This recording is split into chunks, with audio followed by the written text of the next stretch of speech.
बेटे आपके सुंदर, घर आपका बड़ा, और सोच भी आपकी सास वाली भी नहीं है, तो क्यों नहीं मिलेगी बहू। और सोनम बहू को देखो कैसे राज कर रही है पूरे घर में। मैं अपने विजय के लिए भी सोनम जैसी नौकरी करने वाली बहू ढूंढ रही थी, लेकिन मुझे कोई मिल ही नहीं रही। काम करने वाली बहू? लेकिन भाभी ऐसा क्यों? क्योंकि आजकल के लड़कों को ऐसी ही लड़कियां ज्यादा पसंद होती है जो उनके कदम से कदम मिलाकर चले, अपने पति की बराबरी करे। कल को एक की नौकरी ना रहे तो दूसरा सहारा बने। जेठानी जो मन में सोचती है कि भाई छोटी भी नौकरी पेशा आ गई तो घर का काम कौन करेगा। उसे देवरानी नहीं, बस एक नौकरानी की तलाश थी। अरे कैसी बात कर रही है माँ, मैं तो नौकरी पेशा होकर पछताती हूँ। वो भी आ जाएगी तो कैसे घर का कामकाज होगा। अरे मेरे लिए तो ऐसी बहू भी चलेगी, लेकिन क्या मेरे विजय को ऐसी बीवी चलेगी? मेरा क्या है, आज हूँ कल नहीं। अरे भाभी क्यों नहीं, बहू सही तो बोल रही है। और वैसे भी लड़कों को ऐसी ही लड़की ज्यादा अच्छी लगती है जो घर परिवार देखती है। बाकी विजय तुम्हारा राजी रहे, पैसे की कमी थोड़ी ना है जो बहू का मुंह देखना पड़े। लो जी, जेठानी की चाल तो कामयाब हो गई।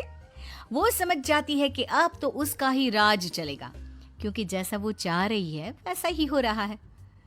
लेकिन ऐसी लड़की भी कौन सी आसानी से मिल जाती है। आजकल तो लड़कियों को भी माँ बाप लड़कों की तरफ पढ़ाते हैं। शादी के वक्त ही पूछ लेते हैं कि भाई हमारी लड़की की नौकरी तो नहीं छुड़वाओगे ना। क्यों बहू, भूल गई तेरे पापा ने क्या कहा था? माँ जी उसकी चिंता मत कीजिए, देवर जी के लिए एक सुंदर और घरेलू बीवी ढूंढने की जिम्मेदारी मेरी। कुछ दिनों बाद हाँ माँ जी, वो तो पापा थोड़ी ज्यादा ही सोचते हैं। नहीं तो कौन पिता नहीं चाहता कि बेटी ससुराल में काम करे, सास की सेवा करे। वैसे माँ जी मुझे अपने देवर जी के लिए एक सुंदर सी देवरानी मिल गई है। अच्छा, मुझे भी दिखाओ, मैं भी देखना चाहती हूँ कि क्या देखा है तूने अपनी देवरानी में। वैसे बात तो सही है, घर में भी तो कोई रहना चाहिए। घर दिन में ना काटने को दौड़ता है। जानती हूँ माँ जी।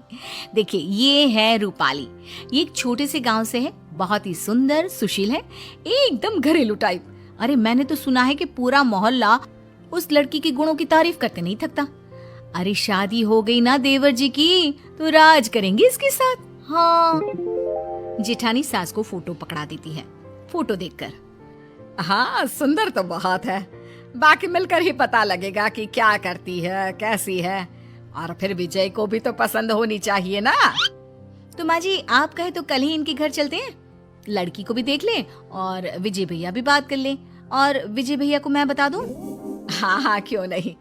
अब तुझे जेठानी बनना है, तू तो घर का सब जानती है, तो देख ले, जो सही लगे कर ले, ठीक है। शाम को देवर से, देवर जी ये देखिए कैसी है ये लड़की, कैसी लगी? माँ जी को तो बहुत पसंद है। देवर फोटो देखता है, उसे लड़की गंवार सी लगती है। नहीं भाभी, ये नहीं, इसे मैं सोसाइटी में कैसे अपने साथ खड़ा करूंगा। नहीं नहीं नहीं नहीं। जेठानी को अपनी सत्ता हिलती सी दिखती है। वो सोचती है कि अगर देवर ने कोई अपनी पसंद की लड़की खड़ी कर दी तो क्या होगा? घर बाहर का काम कर करके उसका तो जूस निकल जाएगा। ये सोचकर वो जोर से चिल्लाती है, नहीं नहीं देवर जी, आप ऐसा नहीं कर सकते। देवर हैरान, अरे किया क्या बेचारे ने? क्या नहीं कर सकता? अरे क्या सोच रही है भाभी? गरीब लड़की जिसने आपकी फोटो देखते ही आपको देवता माना, आपसे तो वो मन ही मन शादी भी कर चुकी हैं। माँ जी ने उसे ही इस घर की बहू के रूप में देखा, लेकिन आप